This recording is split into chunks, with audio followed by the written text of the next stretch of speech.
உலகமெங்கு வாழும் தமிழ் நெஞ்சங்களுக்கு சித்தர் வாக்கு ஜோதிடத்தின் மூலம் பாலச்சித்தர் பாலஜனா சிறந்த நல் வணக்கங்களை தெரிவித்துக் கொள்கிறேன். எல்லாரும் எல்லாமும் பெற்று இந்த நிகழ்ச்சியில் வாழ வேண்டும். உங்கள் ஒவ்வொரு குடும்பத்திலும் ஏற்பட்ட, ஒவ்வொரு மனிதனுக்கும் ஏற்பட்ட, ஒரு குடும்பத்திலும் ஏற்பட்ட பிரச்சனைகள் எல்லாம் தீர்ந்து இந்த நிகழ்ச்சியின் மூலம் நல்லது நடந்தே ஆக வேண்டும். சரி, இன்னைக்கு நிகழ்ச்சியில என்ன பார்க்க போறோம் அப்படின்னா, ஐப்பசி மாத பலன்கள் யாருக்கு பார்க்க போறோம் அப்படின்னா, துலா ராசிக்கு.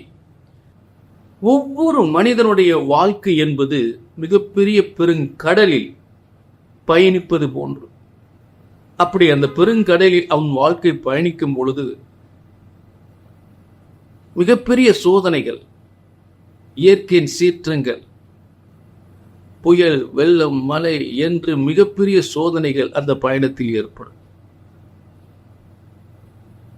அப்படி அந்த மாதிரி சோதனைகள் ஏற்படும் பொழுது ஒரு மனிதனுடைய வெற்றிகள், அதை எதிர்கொண்டு வெற்றி கொள்ளக்கூடியது, தோல்வி அடைவது என்பதெல்லாம் பிரபஞ்சத்தின், பிரம்மன் படைத்த பிரபஞ்ச சாஸ்திரத்தின்படி, பிரபஞ்ச சக்தியின்படி ஒரு மனிதன் வெற்றி பெறுகிறார். அந்த பிரபஞ்ச சக்தியின் கிரகங்களின் வலிமை குறைந்துவிட்டால் தோல்வி அடைகிறார். ஆக புத்தியுள்ள மனிதனெல்லாம் வெற்றி காண்பதில்லை, வெற்றி பெற்ற மனிதனெல்லாம் புத்திசாலி இல்லை. எல்லாமே இந்த பிரபஞ்சத்தில் பிரம்மன் படைத்த பிரபஞ்ச சக்தியினால் ஏற்படுகின்ற மிகப்பெரிய வெற்றிகள், தோல்விகள் என்பதை மறந்து விடாதீர்கள். ஒரு மனிதன் நான் தான் என்னுடைய திறமையில் தான் வெற்றி அடைந்தேன் என்று சொல்லக்கூடியது தவறு. எல்லாமே பிரம்மனின் பிரபஞ்ச சக்தியில் ஏற்படுகின்றது. பிரம்மனின் பிரபஞ்ச சக்தியில் மட்டும்தான் ஒரு மனிதன் வெற்றி அடைய முடியும். இந்த பிரபஞ்சத்தில் ஏற்பட்ட அனைத்து சக்திகளுமே ஒரு மனிதனுக்கு சாதகமாக அமையும் பொழுது அவன் மிகப்பெரிய வெற்றி அடைகிறார். எவ்வளவு பெரிய திறமையாக இருந்தாலும், எவ்வளவு பெரிய புத்திசாலித்தனமாக இருந்தாலும், இந்த பிரபஞ்சத்தினுடைய சக்தி அவனுக்கு சாதகமாக இல்லை என்றால், நான் இவ்வளவு திறமையாக இருக்கிறேன், இவ்வளவு பாடுபடுகிறேன், இவ்வளவு புத்திசாலித்தனமா இருக்கேன், எனக்கு எதுவுமே அடக்க மாட்டேங்குது அப்படின்ற வேதனைகள். ஆக ஜோதிட சாஸ்திரம் பிரம்ம வேதத்தில் உருவாக்கப்பட்டது, ஒருபோதும் தப்புவதில்லை, தவறுவதில்லை என்பதை மறந்து விடாதீர்கள். ஐயா, நீங்க எல்லாம் சொல்றீங்க, ஒருத்தர் போய் ஜாதகத்தை பார்த்தா அவர் ஒண்ணு சொல்றாரு, இவர் ஒண்ணு சொல்றாரு. உதாரணத்துக்கு ஐயா, உங்களை ஏதோ கடைசியா உங்களை பார்க்க வந்திருக்கோம். ஒருத்தட்ட போனா செவ்வாய் தோஷம் ஒருத்தர் இருக்குன்றாரு, செவ்வாய் இன்னொருத்தட்ட போனா செவ்வாய் தோஷம் இல்லைங்கிறாரு. ஒவ்வொருத்தரும் ஒவ்வொரு விதமா சொல்றாங்க. எதை நம்புறதுன்னே தெரியலைங்க. இப்படிப்பட்ட குழப்பத்தில் வந்திருக்கோம். ஆக எத்தனை தோஷமும் இருந்துட்டு போது, நடக்க வேண்டியது நடக்கும். பிரம்ம வேத சாஸ்திரத்துப்படி உங்கள் ஜாதகத்தை சரியாக கணித்தால் சரியாக நடக்கும். தோஷம் இருந்துட்டு போகுது,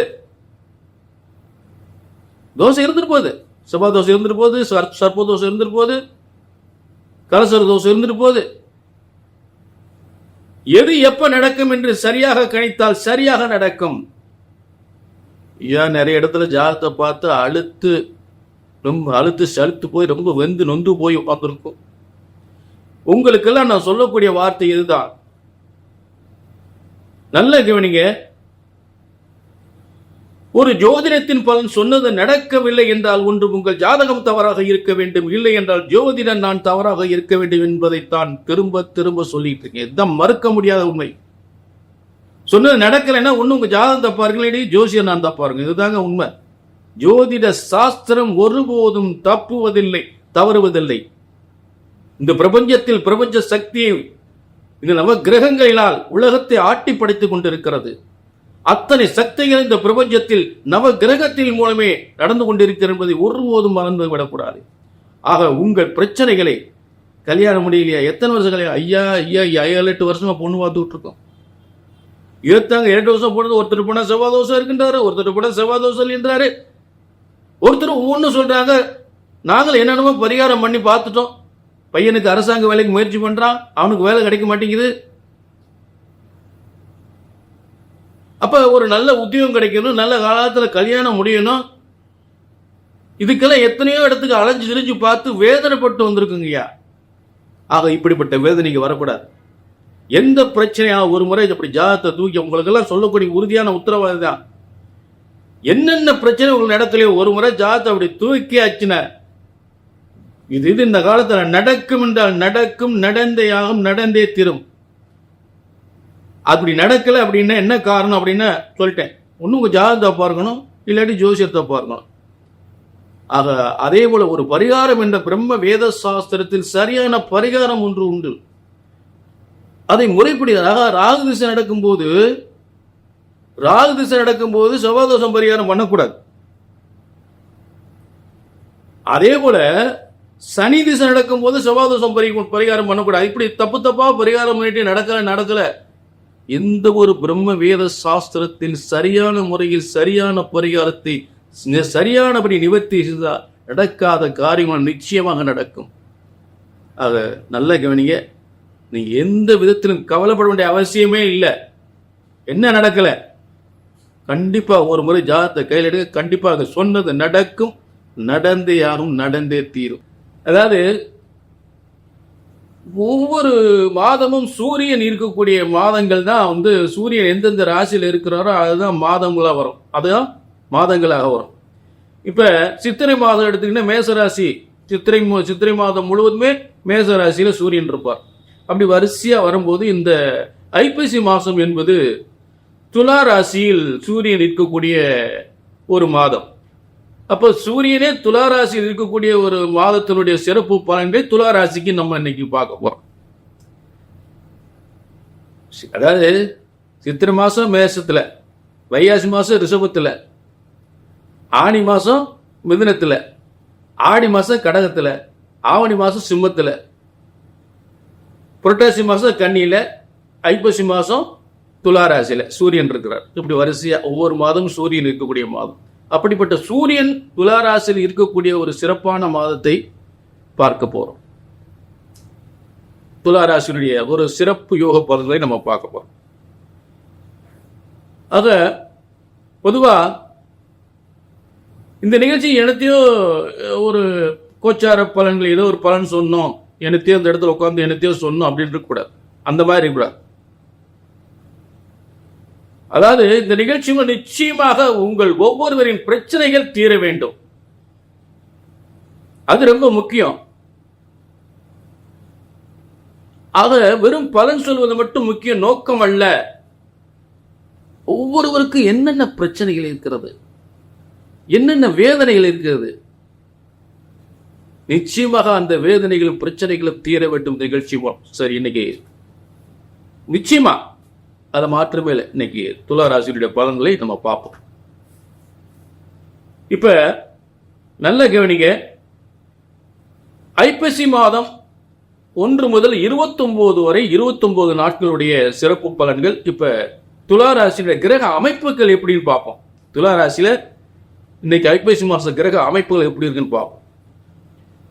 இப்ப முதல்ல சூரியன் லாபாதிபதியாக இந்த ஐப்பசி மாசம் முழுவதுமே லாபாதிபதியாக வருகிறார். அப்ப எப்படிப்பட்ட யோகம் பாருங்க. துலா ராசிக்கு லாபஸ்தானத்துக்கு அதிபதியே துலா ராசியில் இருக்கக்கூடிய ஒரு சிறப்பான யோகம். சூரியன் ஒரு அரசு கிரகம். மேலும் செய்கின்ற தொழில் வருமான முன்னேற்றத்தை அதிகப்படுத்தக்கூடியவர். பயணத்தின் மூலம் வருமான அதிகமான பயணங்கள் ஏற்படும், அதிகமான லாபங்கள் ஏற்படும். அப்ப துலா ராசியில் சூரியன் புதன், அப்புறம் பேசுவோம். துலா ராசியில் சூரியன் புதன், துலா ராசி 2ஆம் இடத்தில் சுக்கிரன், துலா ராசிக்கு 5ஆம் இடத்தில் சனி, துலா ராசிக்கு 6ஆம் இடத்தில் ராகு, துலா ராசிக்கு 8ஆம் இடத்தில் வழக்கம் போல குரு, துலா ராசிக்கு 9ஆம் இடத்தில் செவ்வாய், துலா ராசிக்கு 12ஆம் இடத்தில் கேது. இப்ப சூரியனை பத்தி முதல்ல பார்த்துட்டோம். லாபாதிபதியாக தொழில் மூலம், அரசாங்கத்தின் மூலம், அரசாங்கத்தில் சம்பந்தப்பட்ட எந்த தொழில் ஒரு நிறைய கான்ட்ராக்ட், அரசாங்கம் சம்பந்தப்பட்ட கான்ட்ராக்ட் எடுப்பாங்க, புரியுங்களா? அவர்களுக்கு நல்ல சிறந்த அற்புதமான யோகம். லாபாதிபதி என்று சொல்லக்கூடிய சூரியன் உலகத்திற்கே அத்தனை யோகங்களை தரக்கூடிய சூரியன் துலா ராசி இருக்கும்போது துலா ராசிக்கு அத்தனை யோகத்தையும் தரக்கூடியவர். அத்தனை தன யோகத்தையும் செல்வ யோகத்தையும் செல்லும் இடமெல்லாம் பார்க்கக்கூடியவர்கள் மனிதர்கள் மூலம், நண்பர்கள் மூலம், எந்த ஒரு மனிதரையும் எந்த வியாபார ரீதியாக, சொத்து ரீதியாக, தொழில் ரீதியாக, உத்தியோக ரீதியாக எந்த ஒரு பிரச்சனைக்காக யாரை அணுகுமுறை பண்ணும் பொழுது அந்த அணுகுமுறை மிகப்பெரிய ஒரு அனுகூலமாக அமையக்கூடியது. அணுகுமுறையே அனுகூலமாக அமைந்து குளம் வாழ கொட்டி கெடுக்கும், கொட்டி கொடுக்கும் யோகமாக அமைந்துவிடும். சரி, இப்படிப்பட்ட ஒரு சிறந்த யோகம். அதே நேரத்தில் துலா ராசிக்கு அதிபதி முதல்ல ஒரு 3 மாற்றங்கள் ஏற்படுது துலா ராசிக்கு. முதல்ல ஐப்பசி மாசம் என்பது ஐப்பசி 6ஆம் தேதி செவ்வாய் துலா ராசிக்கு 10ஆம் இடமான தொழில் ஸ்தானத்தில் நீச வர்க்கோத்தம் பெறுகிறார். முதல்ல ஆரம்ப கிரக அமைப்புகளை பார்த்துட்டோம். இப்ப கிரக மாற்றங்கள் வருது. அந்த கிரக மாற்றத்தில் முதல்ல சூரியன் லாபாதிபதியாகி ராசியில உட்கார்ந்துடுறார். அந்த மாசம் முழுவதும் உட்கார்ந்துடுறார். இது மிகப்பெரிய ஒரு நல்ல ஒரு சிறந்த யோகம். அடுத்து துலா ராசிக்கு தனஸ்தானம் 2ஆம் அதிபதியும் 7ஆம் அதிபதியும் சேர்ந்து 10ஆம் இடத்தில் நீச வர்க்கோத்தமம். எப்ப? ஐப்பசி 6 முதல் மிதுனத்தில் இருக்கிற செவ்வாய் கடகத்துக்கு, அதாவது துலா ராசிக்கு 10ஆம் இடத்தில் தொழில் ஸ்தானத்தில், அதாவது துலா ராசிக்கு 2-7க்குரிய செவ்வாய், அதாவது 2ஆம் இடம்னா வாக்கு, அதாவது வாக்கு, வியாபாரம், வருமானம், முன்னேற்றம். 7ஆம் இடம் ஒப்பந்தம், கான்ட்ராக்ட், ஒப்பந்தம். அது இயல்பாகவே அமையுது.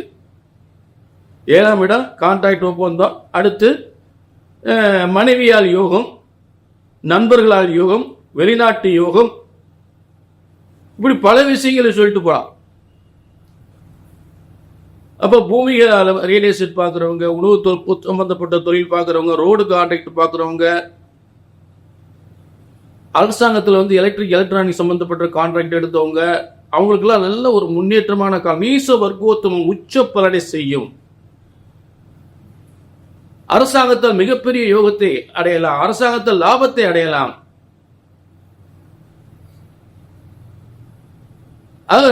ஒரு கூட்டு தொழில் ஆரம்பிக்கக்கூடிய அருமையான காலங்கள். கூட்டு தொழில் ஆரம்பிக்கக்கூடிய, நிச்சயமா கூட்டு தொழில் ஏற்படும். மிகப்பெரிய உலகளவில் அந்த தொழில், உங்க தொழில் வேறு மாநிலங்களுக்கு, வேறு நாடுகளுக்கும் செல்லக்கூடிய அளவுக்கு அந்த பொருட்கள் செல்லக்கூடிய சிறந்து விளங்கும் துலா ராசிக்கு அற்புதமான யோகம். தொழில் மிகப்பெரிய முன்னேற்றத்தை ஏற்படுத்தக்கூடிய காலம். நீச வர்க்கோத்தம் பெறுவது செவ்வாய். அடுத்து 2வது ஐப்பசி 8. இந்த ஐப்பசி 8ல விருச்சிக ராசியில் புதன் மாறுறது. விருச்சிக ராசியில புதன் மாறுறாரு. முதல்ல செவ்வாய் மாறுறது, அடுத்து புதன் மாறுறார். புதன் யாரு? உங்களுக்கு 9-12 அப்ப எல்லாமே பாருங்க, ஒரு வியாபாரம் சம்பந்தமாக ஒரு முக்கியமான மனிதரை பார்க்கும்போது லட்சக்கணக்கில், கோடிக்கணக்கில் சம்பாதிக்கக்கூடிய ஒரு நல்ல ஒரு பேசி முடிச்சு அந்த தொழில சிறப்பாக நடக்கக்கூடிய நிலையில் ஏற்படும். ஆயிரக்கணக்காக சம்பாதிக்கலாம், லட்சக்கணக்காக சம்பாதிக்கலாம், கோடிக்கணக்காக சம்பாதிக்கலாம். ஒரு முக்கியமான வியாபாரம் சம்பந்தப்பட்ட நல்ல மிகப்பெரிய ஒரு மனிதர்களை சந்தித்து ஒப்பந்தம் ஏற்படக்கூடிய நிலையில் தொழில் ஒப்பந்தங்கள் நிறைய ஏற்படும். பதவி உயர்வு கிடைக்கும். உத்தியோகத்தில் இருக்கிறவர்களுக்கு பதவி உயர்வு நிச்சயமாக கிடைக்கும். பதவியில் முன்னேற்றம், பெருமைகள், பேரும் புகழும் பெருமைகள் ஏற்படும். தொழில்கள் முன்னேற்றங்கள் ஏற்படும். உங்களுடைய தொழிலில் சிறந்த உலக அளவில் மிகப்பெரிய முன்னேற்றத்தை ஏற்படுத்தும். ஏன்னா 9ஆம் அதிபதி பார்த்தீங்கன்னா மிகப்பெரிய பாக்கியத்தை ஏற்படுத்தக்கூடிய பாக்கியஸ்தானம் என்று சொல்லக்கூடியது. செல்வ பாக்கியம், பொன் பொருள் செல்வம், பதவி முன்னேற்றம், சொத்துக்கள், தந்தை வழி சொத்துக்கள், இப்படி பல விஷயங்கள் இருக்கு. இந்த தந்தையால் மிகப்பெரிய செல்வத்தையோட யோகத்தை அடையலாம். இந்தப்பா அதை வச்சுக்க, அந்த காசை வச்சுக்க. நீ எதுக்குப்பா அந்த பணம் நீ வச்சுக்க, எனக்கு எதுக்குப்பா அந்த சொத்து நீ வச்சுக்க அப்படின்னு சொல்லக்கூடியது. அதே நேரத்தில் சிலருக்கு பார்த்தீங்கன்னா இந்த சொத்து அனாமத்து சொத்துக்கள் வரக்கூடிய காலங்கள் இருக்கு. அனாமத்து சொத்து, அதாவது பார்த்தீங்கன்னா வம்ச வாரிசு இல்லாதவங்களுடைய சொத்து துலா ராசிக்கு வரக்கூடிய காலம் அது. வம்ச வாரிசே இல்லை அந்த சொத்துக்கு, அது துலா ராசிக்கு இப்போ வரும். எப்படிப்பட்ட யோகம் பாருங்க, அருமையான யோகம். சரி, இப்படியெல்லாம் ஒரு யோகங்கள், சிறந்த யோகங்கள் இருக்கு. அடுத்து ஐப்பசி 22. இந்த ஐப்பசி 22ல சுக்கிரன் தனுசு ராசிக்கு மாறுறார். ஐப்பசி 22ல அதுவரையிலும் புதனும் சுக்கிரனும் சேர்ந்து குருவனுடைய பார்வையில் இருக்கும்போது இந்த அனாமத்து சொத்துன்னு பார்த்தீங்களா, வாரிசுல சொத்துல அந்த கொடுக்கக்கூடிய நிலையை அவர் உருவாகிறார். மேல் அதை உறுதிப்படுத்த பரிவர்த்தனை, இந்த சுக்கிரன் மாறும்போது பரிவர்த்தனை யோகமா மாறுறார். குருவின் வீட்டில் சுக்கிரனும் சுக்கிரன் வீட்டில் குருவும் இருக்கக்கூடிய பரிவர்த்தனை யோகம். ரிஷபராசி இந்த சுக்கிரனுடைய இடம், ரிஷபராசி சுக்கிரனுடைய இடம். அந்த சுக்கிரன் வீட்டில் குரு இருக்கிறார். இப்ப தனுசு ராசி குருவனுடைய இடம், அந்த குரு வீட்டில் சுக்கிரன் இருக்கார். ஆக ரெண்டு பேர் பரிவர்த்தனை. இந்த 3 வித யோகங்கள் சிறப்பா இருக்கு பாத்துங்க. ஐப்பசி 6ல செவ்வாய் நீச வர்க்கோத்தமம், தொழில் வெற்றிகளை ஏற்படுத்தக்கூடியது. ஐப்பசி 8ல மிகப்பெரிய பதவி முன்னேற்றம், வருமான முன்னேற்றம், திடீர் யோகங்கள், அனாமத்து சொத்து கிடைக்கிற யோகங்கள் இந்த ஐப்பசி 8ல. ஐப்பசி 22ல பரிவர்த்தனை யோகம். இந்த பரிவர்த்தனை யோகத்தில் என்னென்ன நடக்கும்? சொத்து பரிவர்த்தனை நடக்கும், வியாபார பரிவர்த்தனை நடக்கும். எப்ப உனக்கு இந்த வேலையை முடிச்சு கொடு, இந்த பர்சன்டேஜ் உனக்கு கொடுக்குறேன், இந்த வேலையை முடிச்சு கொடு, உனக்கு அமௌண்ட், அதாவது சேர் ஒருத்தர் பேசி முடிச்சுக்கிறது. அப்படிப்பட்ட, ஏன்னா துளாராசி உலகத்திலே வியாபாரம் பண்றக்கூடிய நம்பர் 1. ஏன்னா அதனால தான் தராசு அதுக்கு பேரு. துளாராசிக்கு தராசுடைய இறைவனுடைய பிரம்ம சாஸ்திரத்துல ஏன் அந்த இறைவன் அந்த தராசு சின்னத்தை வச்சிருக்காரு பாருங்க. துளாராசிக்கு அடையாளம் தராசு. ஆக உலகத்துல எங்கே ஆர்ட் என்ன பேசுவாங்க, வியாபார நோக்கத்தோட தான் பேசுவாங்க. ஆனா நியாயமா இருப்பாங்க, யாருக்கு துரோகம் பண்ண மாட்டாங்க, உண்மையா இருப்பாங்க, தொழில நியாயத்தோட இருப்பாங்க, நல்ல தொழில வெற்றி அடைவாங்க, அடுத்தவங்களுக்கு உதவுவாங்க, தேவையில்லாம காசு செலவு பண்ண மாட்டாங்க. ஆனா யாருக்கு என்ன செய்யணுமோ அதை கண்டிப்பா செய்வாங்க. செய்ய வேண்டியவங்களுக்கு அவங்க மனசு தன்னை போல செய்யும். எதையுமே ஆத்துல போட்டாலும் அளந்து போடணும்னு சொல்லக்கூடியது இந்த துளாராசி. உலகத்துல துளாராசிக்காரவங்க இருக்கிறதுனாலதான் நாட்டுல வியாபாரம் நல்லபடியா நடக்குது. அவங்கள நாட்டு மக்களுக்கு தேவைப்படக்கூடிய ஒரு ஆளுங்க. சரி, இப்படிப்பட்ட ஒரு சிறந்த யோகங்கள் துளாராசிக்கு உறுதியாக உண்டு. அதுல எந்தவித மாற்றமே இல்லை. புரிஞ்சுட்டீங்களா? ஆக இதுல ஏதாவது உங்களுக்கு வேதனைகள், எனக்கு அது நடக்க மாட்டேங்குது, இது நடக்க மாட்டேங்குது, இதனால போய் நிறைய இடங்களை ஜாதகத்தை பார்த்தேன், அவங்க சொன்ன எதுவுமே நடக்கல, அங்க போய் பார்த்தேன், இங்க போய் பார்த்து ஒன்று நடக்கல அப்படின்ற வேதனைகள் அதான் இருந்தா இருக்கு சொல்றீங்க, அந்த வேதனைக்கு வரக்கூடாது. ஜோதிடம் ஒருபோதும் தப்புவதில்லை, தவறுவதில்லை. பிரம்ம வேத சாஸ்திரத்தில் எழுதப்பட்ட அதாவது பிரம்மன் தான் அந்த வேத சாஸ்திரத்தில் ஜோதிடத்தை படைத்தவர் பிரம்மன். ஆக மனிதன் படைத்ததில்லை. ஆக அப்படிப்பட்ட இறைவன் படைத்த ஜோதிட சாஸ்திரத்தின்படி உங்கள் பிரச்சனைகள், உங்கள் ஜாதகத்தை சரியாக கணித்தால் சரியாக நடக்கும். கல்யாணம் முடியலையா, வேலை கிடைக்கலையா, குழந்தை இல்லையா, குடும்பத்தில் ஒரே பிரச்சனையா, என்ன பிரச்சனைங்க பார்த்துருவோமுங்க. ஏன் நடக்கலன்னு பார்த்துருவோமே. தொழில் ரொம்ப நாளுக்கு நாள் ரொம்ப மோசமா போயிட்டு இருங்க, தொழில் முன்னேற்றமே இல்லை, தொழில் விருத்தி பண்ணிடலாம், ஏன் கவலைப்படுறீங்க? தொழில் விருத்தி, தொழில் ராஜ யோக விருத்தி அற்புதமா மாத்தலாம், ஒண்ணு கவலைப்படாதீங்க. எந்த பிரச்சனைக்காக ஜாதகத்தை பார்க்கணும்னு என்கிட்ட வரீங்களோ என்ன பார்த்து சரியாகன்ற வார்த்தையை வரக்கூடா. ஜோதிடம் ஒருபோதும் தப்புவதில்லை, தவறுவதில்லை. புரிஞ்சுட்டீங்களா? அதை கணித்து சொல்வதுதான் தவறு ஏற்படுகின்றது. நல்ல மனுஷன் நிறைய இருக்காங்க, ஆனா அவங்க கண்ணுக்கு அதாவது உங்களுக்கு அவங்க கண்ணுக்கு தெரியறது இல்லை. அதுக்கு நேரங்காலங்க, நல்ல நேரங்காலம், நல்ல மனுஷன் உங்களுக்கு அப்படியே அல்ல. அப்ப இந்த நிகழ்ச்சியை பார்க்கறவங்களுக்கு பூரா நல்லது நடக்கணும். இந்த நிகழ்ச்சியை பார்க்க அத்தனை பேருக்குமே எந்த பிரச்சனையானாலும், எந்த பிரச்சனையானாலும், ஒரு அரசாங்க வேலை கிடைக்கணுமா, கல்யாணம் அவங்க என்னங்க பொண்ணு பார்க்கறோம், மாப்பிள்ளை பார்க்கறோம், 5-6 வருஷமா 7 வருஷமா பார்த்துக்கிட்டு இருக்கோம், இப்போ முடியும் அப்போ முடியும் சொன்னாங்க, முடிய மாட்டேங்குது. நல்ல வேலை கிடைக்க மாட்டேங்குது பையனுக்கு. குடும்பத்தில் நாளுக்கு நாள் பெரிய பிரச்சனையா இருக்குதுல்ல, எப்ப சரியாகும்? நாங்களும் பார்த்து அங்க போய் பார்த்து இங்க போய் பார்த்து ரொம்ப வந்து உட்காந்துருக்கோம். இனி அந்த கவலையை விடு. புரிஞ்சுட்டீங்களா? திரும்பவும் சொல்றேன், ஒரு ஜோதிடத்தின் பலன் சொன்னது நடக்கவில்லை என்றால் ஒன்று உங்கள் ஜாதகம் தவறாக இருக்க வேண்டும், இல்லை என்றால் ஜோதிடர் நான் தவறாக இருக்க வேண்டும். இதுதாங்க உண்மை. அந்த தவறு வரக்கூடாது.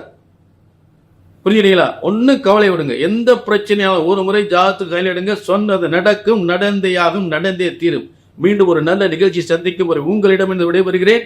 நன்றி, வணக்கம்.